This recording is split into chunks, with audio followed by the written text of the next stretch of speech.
Hello, my front wheel skids, Spurs fans, Tottenham fans. Wasn't it nice to keep the faith and get the win? It's absolutely fandabby dozy. Do you remember that one? What a goals, eh? What a bunch of goals. Paulinho, nice little goal there. Van der Ven. What's that song? Hey Mickey, by Tony Basil. You blow my mind, Mickey. Fucking hell, sunshine. What a geezer. I'm so glad I got him on the back of my shirt this morning.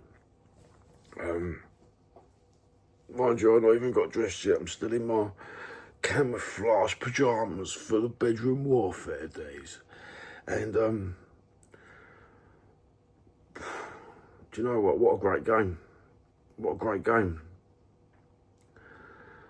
The strategy of all that, you can read online on other channels, listen to them on other channels, or flip-flop, or give you a different view of Tottenham this morning because we've won a game. Fucking hell. Want to highlight, just before TNT Sports stream, we had the Chris Cowden hate video. The hate video, bruv. The hate video, Chris, didn't we? With your name plastered all over it. So thanks for that. Good Spurs morale. You know, you're a proper fucking Spurs fan channel, aren't you? You're a proper Tottenham Hotspurs channel, Chris. You know what I mean? Spread the hate. And then what we're going to do this morning? Bathe in the glory. Bathe in the glory, bruv. Fucking hypocrite. Journalistic monsters. Fucking... I won't say what I'm going to say. Otherwise, it'll be cyberbullying, won't it, Chris? What a brute. Oh, Bentancur dominated. Did he not dominate? Did he not look 10 years younger to you? Simons, the man that they slaughtered for the last week, come good. Absolutely brilliant. They really didn't know what hit them, did they? They really didn't know what hit them. That first half, it was lovely to be 1-0 up going into that first half. That's where we should have been, 1-0 up, putting the pressure on. Any more goals than that before the second half hit, then I think it would have just been one of those football games where it would have been very, what's the word?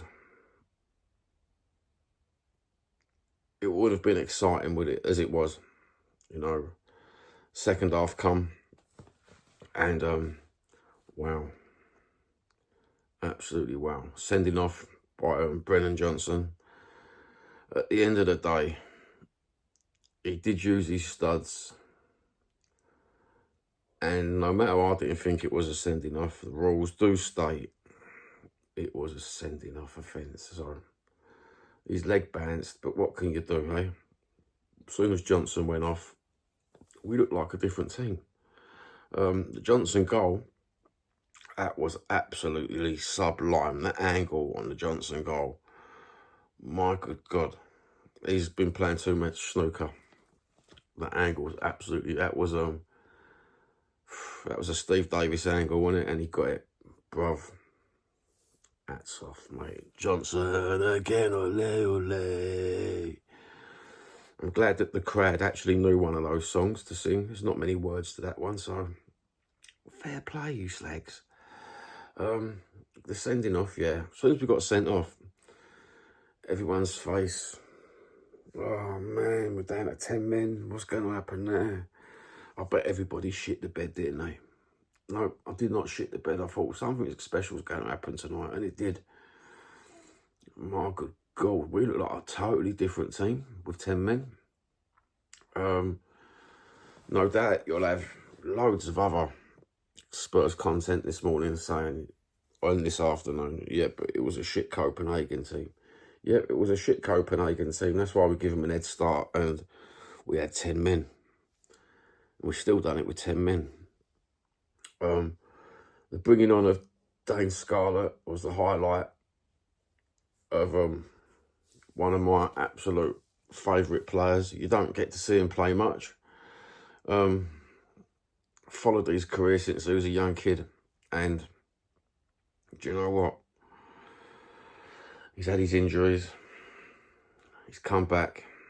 He's in that first team squad, sitting on the bench, and he come on, and it was like he was always meant to be there. You know, I think Thomas Frank knew what quality he's got. Didn't want to rush him in, and there's not many young players who don't get many minutes, and then he goes on in the Champions League game. And then it comes to Richarlison's penalty. Well, he did miss a goal off the bar. Dane Scarlett got the penalty late in the game. Would you have expected to Richie to give the ball to Dane and went, go for it, son? But Richie's lacking in confidence, apparently, again. So he decides to take the penalty. The crowd goes quiet. The whistle blows. Did you know that he wasn't going to score that penalty? From the minute the crowd went quiet, I had a feeling it was going to loft over. Just this horrible sinking feeling, it's going to loft over. Did you also think in the comments, tell me, that he should have given the goal to Dane Scarlett? He should have given the penalty to Dane Scarlett? You know, there's the 2s and the 4s against it. I think considering, was it James Maddison that gave him the penalty? I think it would have been fair play to Richie to do exactly the same thing to the young Dane Scarlett. Even if your confidence is shot and you ain't feeling too good in your head, all the more reason to give the penalty to Dane Scarlett, to be honest with you. One good thing that would have come of that, it would have showed your sportsmanship and your teamwork and your caring towards the younger members of the team. What a mind. We've all stuck up for Richie. We all think he's a great character off the pitch. Occasionally on the pitch, he's a great character. You know, I'm undecided with that. That would be the only thing that I thought was a strange decision. I'm not saying it's awful. I'm not saying it's bad. I'm not being negative. I just found it very strange. Other than that, what a lovely, beautiful game. Lovely. Oh, mate. 3 points in the bag. It shut up all the critics for the time being. We've got Man United, Arsenal and PSG to come. We play early on Saturday, I think. We play early on Saturday. I think it's an 11 o'clock game on Saturday. So I'm looking forward to that.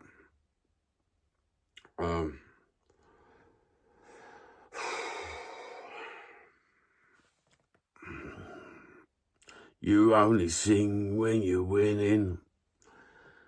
Now, let's get on to the atmosphere in the stadium. There was periods of quietness. Gate receipts were at 49,000 in a 60,000 seat stadium. It would have been nice to see the youth, the local youth, the ones that tour around the parade, you know, the little young scamps, the little 17-year-olds getting in people's faces and saying, "You'd army." It would have been nice for them to be given the option to get them tickets. And the people in the locality, because they're the people that can get there within a moment's notice. They're the people that's got a Tottenham shirt on. They're the people that support the club. That's where I'm coming from and that. I can't get there in a moment's notice. So people like that should get there in a moment's notice. Give them the tickets. Put the word on the street at 5:30 and just watch them seats get filled. Just watch them get filled. And they should have been cheap as well for the kids as well. Then the singing might have been even louder. Periods of singing, because we will go on about the atmosphere, because that's all what was in the press over the last week. And the mini hate campaign against Van der Ven and Jed Spence, courtesy of Chris Callan. I love digging you out, Chris, because you need digging out, mate. You really do need digging out. I don't know how you got all your subs. I'll have to research how you got all your subs, Chris. I think we'll do that next day. You know what I mean? So you can sit there and have a little worry, because I'm sure some of them subs, oh, they just don't feel real to me, some of them. You know what I mean?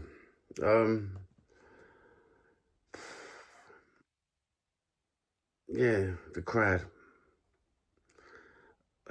It's funny, I heard Copenhagen singing louder than the Spurs. So what was that? So let's take 30,000 versus 5,000. I'm not having a pop, because you did try to sing. But at the same time, as soon as 40 minutes, it's the mark on the clock. Us, armchairs lot, could see yous lot walking out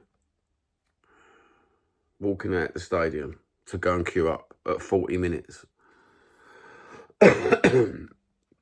That's another gripe of mine. Too busy thinking about your belly and your pint. Or you're probably not even drinking, just thinking about your fat old belly, ain't you? Middle-aged bastards. You can't. Oh, mate, was the stomach growling? Was the stomach growling?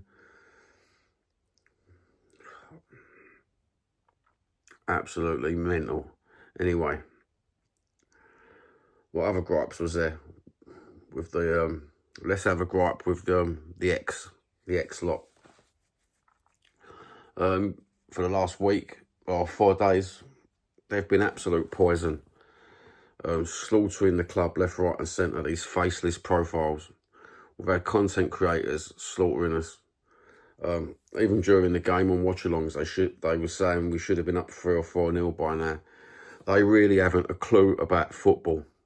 They're placebo experts. They know nothing, and they really know nothing about football. And it was nice for the win, so we can rub it in their faces this morning and say, it's so nice a feeling when you keep the faith in your team and the support, and when you win. I don't know what it's like for you people who slaughter the team, and then when we win, this morning, I know exactly what you're going to say. Yeah, well, it was a good win, but it was against a shitty Copenhagen side. Well, that don't hold any weight, considering we went down to 10 men and we haven't got a full squad. So, to all you other Tottenham channels that are going to carry on with that absolute pile of shit, yeah, fuck you. Fuck you. Go and buy yourself an Arsenal filth top, because that's where you deserve to be. Because that's exactly the same formula as what you're taking is from the Arsenal fanboys, the filth fanboys. That's your YouTube formula. Don't say it ain't, because I know it is. Yeah, come on, you Spurs. Let's do it on Saturday, eh? Love yous all. Take care.